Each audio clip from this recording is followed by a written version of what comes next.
1. James released just enough bubbles to sink well below the surface of the glacial lake. He was counting seconds now with the accuracy of habit. Every morning during his school year back east, he swam half a mile at the pool, speed training. Each day at the end of his last lap, no matter what his time had been, he took his reward and, exhaling, let himself drop to the bottom. Such peace, the way the noise stopped, the way gravity eased the weight off his body. It almost felt as if he could give up the tiresome compulsion of breathing. Maybe become aquatic. A bubble slipped from his lips and spiraled up. He continued to count. Seconds into minutes, into seconds. His heart rate slowed. How far could he push it? At Spirit Lake, James could endure submersion longer than in the crowded, chlorinated pool.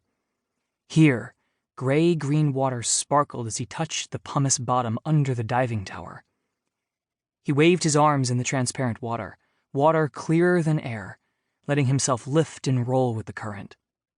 His Timex read 2 minutes and 55 seconds, and James's lungs ached to break the surface, but he hung on.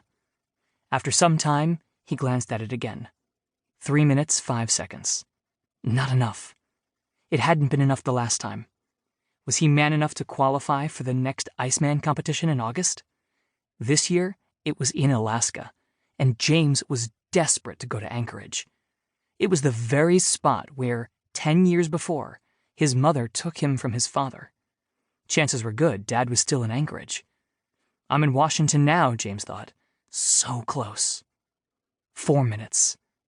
Like a flash, his toes pushed off the bottom, and he shot to the surface.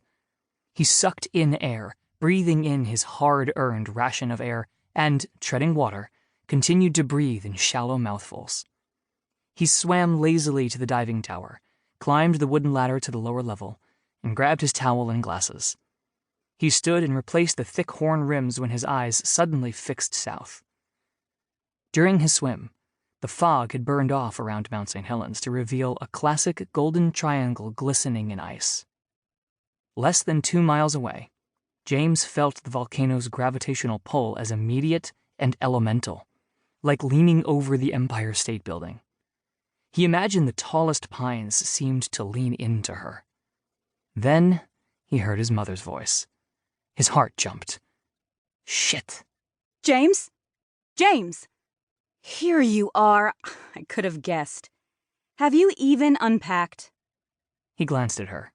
He recognized that call anywhere, and from great distances. God, he wanted to dive back into the deep water. His gaze shifted from her to the sublime mountain, careful not to let his disappointment show. His mom had drawn on her eyebrows in high arches, giving her a surprised expression, even when she was bored. Gloria baked blueberry muffins, she said, her eyes still on him. Thanks. He pulled his towel tighter around his neck. I'll go inside and change. From the moment they parked their rattletrap Plymouth wagon at the landing, James felt haunted.